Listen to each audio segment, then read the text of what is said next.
Russia often parades itself as a military colossus, boasting the world's second-largest army that's brimming with an arsenal that should dominate on paper.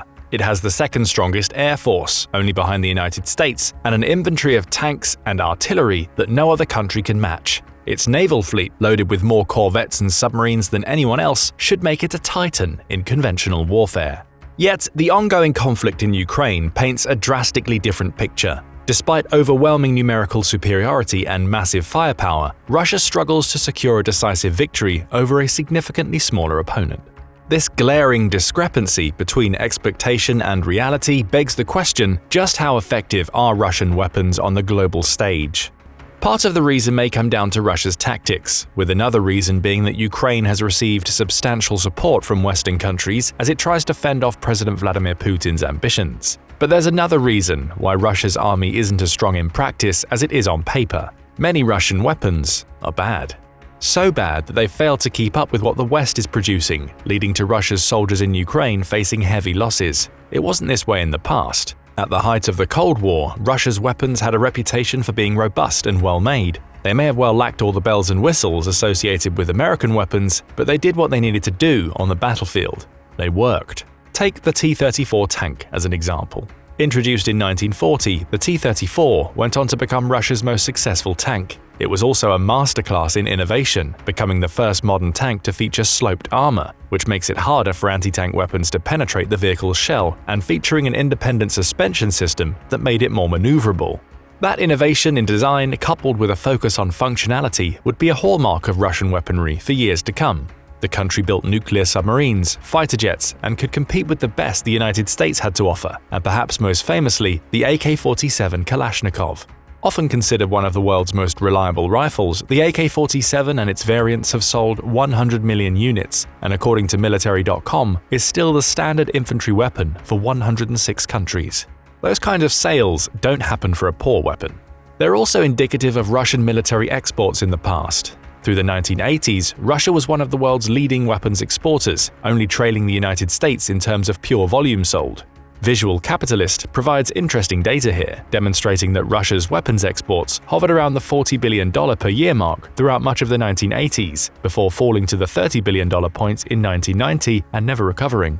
Again, those kinds of sales don't happen unless the buyers are happy with the product, and a happy buyer, in military terms, should indicate that a country is producing good weapons, or in Russia's case, was producing good weapons.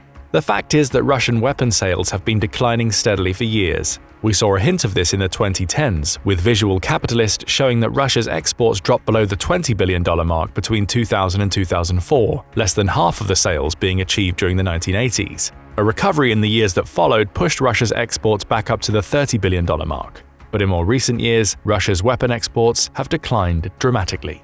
Of course, some could argue that this is only logical. Russia is engaged in a long conflict with Ukraine, so it's only natural that the country will be stockpiling weapons to send to its troops rather than selling them to other countries. And that would make sense were it not for the fact that the decline began long before Putin invaded Ukraine. According to GIS, a geopolitical analysis and forecasting company, Russia's share of the global arms market dropped from 22% between 2013 and 17 down to 16% between 2018 and 22. You'll note these are the 4 years leading up to the Ukraine war, showing that the world's opinions on Russian weapons were declining well before the conflict began.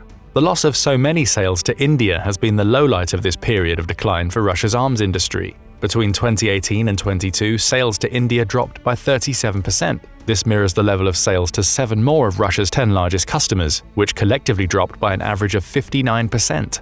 Only China and Egypt were buying more weapons from Russia between 2018 and 22 than they were between 2013 and 17. This leads us to an obvious question: why the decline? An April 2024 article in Politico theorizes that the Ukraine war has exposed Russia's weapons for what they really are, revealing its military and weapons-making competence to be a myth. Simply put, those weapons don't live up to the reputation they had during the Soviet era. It also points to India as its main example of the global attitude toward modern Russian weaponry. The country spent $60 billion on Russian weapons over the last 20 years, but the figure is declining dramatically. Between 2009 and 13, Russia accounted for 76% of India's weapon imports. Between 2018 and 23, that figure was halved. Russia only accounted for 36% of the weapons India bought. The reason? Russia's weapons are old and failing. That's according to a dossier compiled by Ukraine's Ministry of Defense, which examined Russian weapons recovered from the battlefield to reveal that most are unreliable at best and utterly fail to meet modern standards at worst. The dossier claims that Russia's helicopters and armored vehicles are so weak that many are unable to withstand small arms fire. Plus, its missiles are inaccurate. Ukraine claims they only have a 33% chance of hitting their targets. In an August 2022 statement, a global affairs analyst named Emisakourou Donatus honed in on the Ka-52 Alligator attack helicopter as an example. Often lauded as Russia's most modern helicopter, the Ka-52 is supposed to be equivalent to a flying tank that has a cabin capable of shrugging off direct hits from 12.7mm caliber bullets with no problems. The reality is much different, as Donatus explains. However, as it turns out in practice, the Ka-52 can be disabled with a 7.62mm machine gun. That's a far cry from a flying tank, showing that Russia's weapons often don't live up to the claims the country makes about them. Perhaps that's why so many countries are looking elsewhere to source their weapons. They can see through Russia's smokescreen, especially once they have these failing weapons in their hands. The Ka-52 is just one example. Let's move on to a more in-depth examination of some of Russia's weapons, starting with a piece of equipment that's meant to be a jewel in the country's crown, the T-90 tank. Created during the late Soviet era, the T-90 was a massive upgrade over the older T-72 and T-80 tanks in Russia's arsenal. And for the time at least, it was among the best tanks in the world. Featuring reactive and advanced composite armor, along with a 125mm gun and a fire control system that was as modern as they came, it looked every inch the modern tank on paper. But long before the Ukraine war, it was already starting to be exposed. Russia's conflicts in Chechnya and Syria revealed that the T-90 was susceptible to most modern anti-tank systems. Once drones became more prominent on the battlefield, it was proven to be even more vulnerable. According to the National Interest, the Chechen and Syrian fighters who came up against it say that you don't even necessarily need a modern form of attack to take out a T-90. A standard rocket-propelled grenade, or RPG, will do the job more often than not. The Ukraine war has exposed the T-90 even further. Not only does it have to face the RPG fire that the Chechens and the Syrians used to destroy several of the tanks, but it also has to contend with modern anti-tank systems like the Javelin. Striking from above, the Javelin is capable of easily penetrating a T-90's armor, leaving it a destroyed shell. Ukraine had received 7,000 Javelins from the United States by April 2022, and it's used them to wreak havoc on Russia's tanks ever since. Russia hasn't been able to respond effectively to this type of anti-tank weaponry. In October 2023, Forbes reported that Russia had lost over 2,100 tanks in Ukraine up to that point, with the T-90 accounting for about 60 of those losses. That in itself is revealing. If the T-90 is supposed to be Russia's best tank, why has it sent so few into Ukraine compared to its other, much older tanks? The situation has gotten so bad, according to Forbes, that Russia has been forced to reactivate T-72s, T-62s, and even T-54s and T-55s. Some of those tanks are around 70 years old. And it gets worse. So desperate is Russia to defend its tanks against modern anti-tank weapons that it started relying on what the media mockingly calls cope cages. Vice reports that these cages, which appear to be hastily built using everyday materials before being haphazardly placed over the tank's turret, were first seen in November 2021, when Russian tanks started rolling into Crimea. Lacking any uniformity in their design, the cages appeared to be a desperate attempt to defend against weapons like the Javelin. The concept is simple enough. A javelin that would otherwise hit a tank hits the cage, with the explosion that follows failing to penetrate the tank. The cope cages haven't worked. If they did, Russia wouldn't have lost well over 2,000 tanks in Ukraine. The entire situation points to Russia having failed to update its tanks so they're capable of dealing with modern anti-tank weapons. In the case of the T-90, it's not necessarily a bad tank. Certainly not in the context of the Ukraine war, as Ukraine has been forced to rely on T-62 and T-72 models. According to a Ukrainian lieutenant named Oleksandr Romanchuk, it takes 2 or 3 of those older tanks to stand a chance against the T-90. Rather, it seems like the T-90 is a relic of a form of war that's increasingly not being fought anymore. It may still come out on top when stacked against many other tanks, especially those designed before it, but it's a crowning jewel from the Soviet era that's being repeatedly shattered by anti-tank weapons against which it was never designed to have a proper defense. Let's switch focus to Russia's missiles. Earlier you heard Emisakarou Donatis's claims that Russia's missiles aren't particularly accurate. He dug deeper into this claim back in 2022, claiming that expert evaluations of Russian missiles in Ukrainian territory found that the 3M-14 caliber cruise missile, which was launched from the sea, had just a 33% chance of hitting its target. Worse yet, around 30% of these missiles hit civilian targets, rather than the military targets at which they're aimed. A March 2022 report published in Reuters seems to back those claims up. It quoted 2 US officials who spoke on condition of anonymity, and their claims that Russia's missiles were suffering failure rates of up to 60% during the first 2 months of the war. Reuters speculated that these failure rates could be why Russia failed to establish early aerial control, despite having a much larger military. Furthermore, it's why Russia struggled to capture targets quickly in the days before Ukraine was receiving regular support from the West. For context, the US estimated that Russia fired 1,100 missiles into Ukraine up to March 25, 2022. If the 60% failure rate is accurate, that means 660 of those missiles either failed to hit their targets or didn't detonate when they did. According to the military experts Reuters spoke to, a failure rate of 20% would be considered high. A rate of 60% is catastrophic. Defense News speculates that, much as we've seen with Russian tanks, the country's missiles have failed to keep pace with modern developments. In May 2023, it noted that Russian missile strikes against Ukrainian infrastructure were becoming less frequent. That was after a year of the country growing increasingly reliant on missile strikes, which was less a sign that the strikes were working and more a sign that Russia wasn't achieving its objectives. The outlet claims that a typical missile-heavy strategy would see an early bombardment, as we saw during the first months of the war, that would slow down once the missiles had done their job of destroying vital infrastructure and military locations. That's not what happened. A combination of poor Russian intelligence and a lack of modern targeting capabilities, Defense News says, is responsible for this. Simply put, Russian missiles are too easy for Ukraine to shoot down, assuming they even reach their targets in the first place. Perhaps that's why Russia is increasingly relying on older weapons such as its glide bombs to wreak havoc on Ukraine. The country has been taken to converting old 1.5-ton Fab 1500 and 3.4-ton Fab 3000 bombs by attaching wings to them. The bombs are launched from behind the front lines, with the wings allowing them to glide somewhere close to their targets. They're not particularly accurate, at least compared to the modern accuracy such a modern missile should have. But even if they don't hit their target exactly, they produce such a large explosion that they still cause massive damage. While you could say the use of these old bombs represents a stroke of ingenuity by the Russians, it's also an unintentional confession. Our missiles aren't doing the job, so we've had to come up with other ways to attack Ukraine. So Russia's tanks and missiles are clearly showing their age and are failing at rates nobody expected before the war in Ukraine began, but it gets worse for Russia. Its air force is struggling just as much as its ground troops. In February 2024, the BBC reported that Ukraine has shot down a staggering 342 Russian planes, along with 325 of its helicopters. That's an embarrassing figure for a country that's supposed to have the second strongest air force in the world. And again, Emisakarou Donatis highlighted one of the reasons why this might be happening when speaking about the Ka-52 earlier. Russia's flying tank can be taken down with fairly standard munitions, and it doesn't stop there. According to an October 2023 article on Breaking Defense, the Russian Aerospace Forces, or VKS, are struggling with availability rates after losing so many of its aircraft. But even more worrying for the VKS is that many of the planes it's losing aren't its older, Soviet-era Sukhoi and MiG fighters. The more modern Sukhoi models are just as prone to being shot down as the outdated jets it's sending into Ukraine. Breaking Defense goes on to report the accumulation of flight hours in many of Russia's older planes, such as the Su-34, were already in excess of the country's pre-war projections. Those craft are being forced to log more hours in the sky than they were designed to manage, essentially meaning they're running on fumes from a mechanical perspective.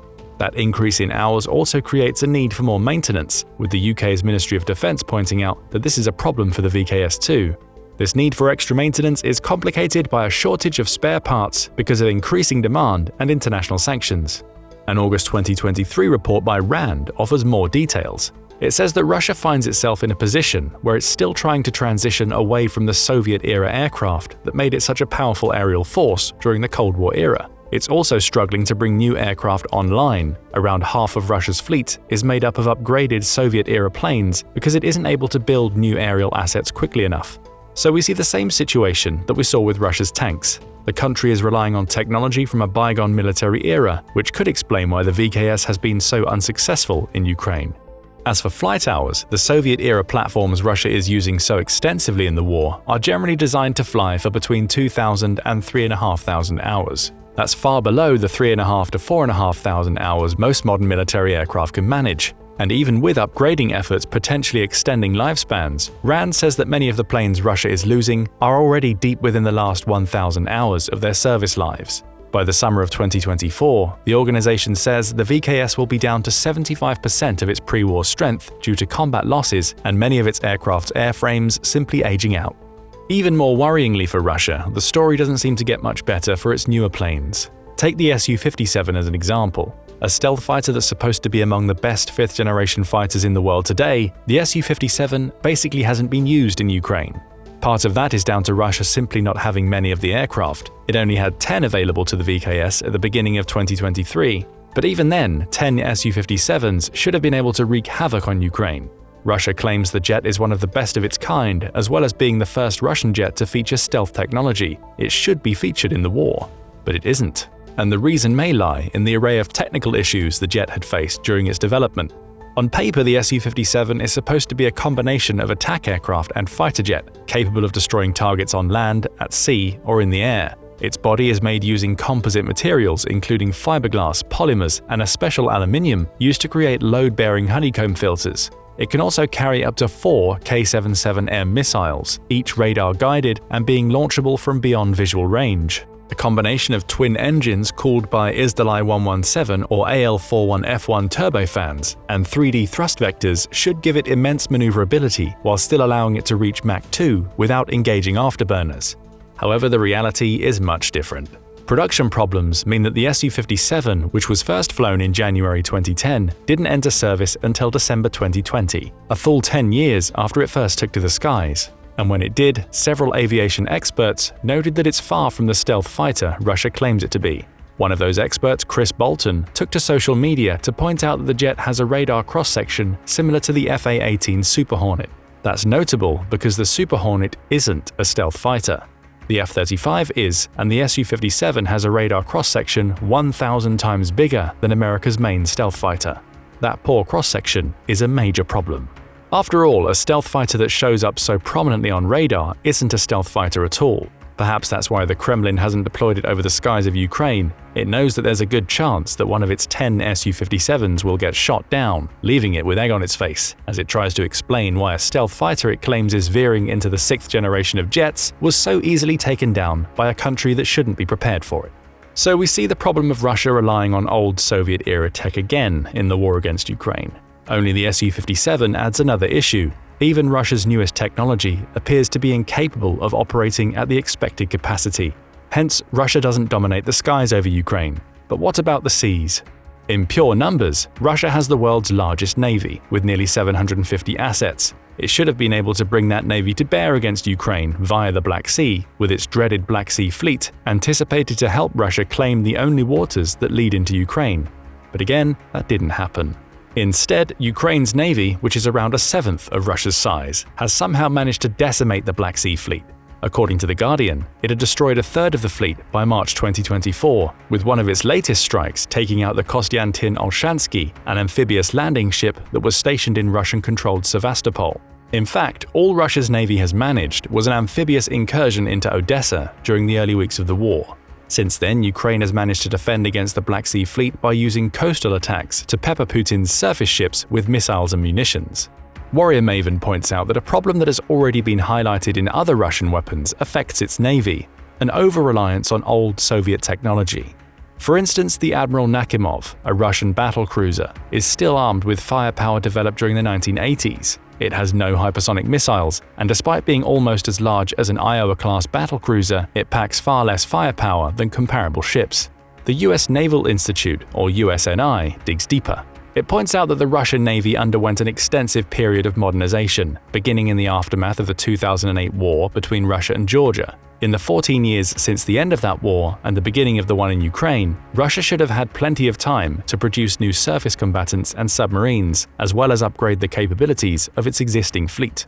The investment was provided, yet the Russian Navy, though growing in size, is still far behind where any would anticipate it to be. Part of the reason, according to the USNI, lies in Russia's approach to its navy. Historically, the country has always focused its ships on continental security concerns, perhaps leaving them ill-equipped to deal with something like a waterborne invasion of Ukraine. But more worrying for Russia are the periods of neglect that the Navy has been through. For instance, the collapse of the Soviet Union saw Russia reduce its navy by 75%, placing it in a position where it needed to catch up once Russia reached a point where it needed ships again.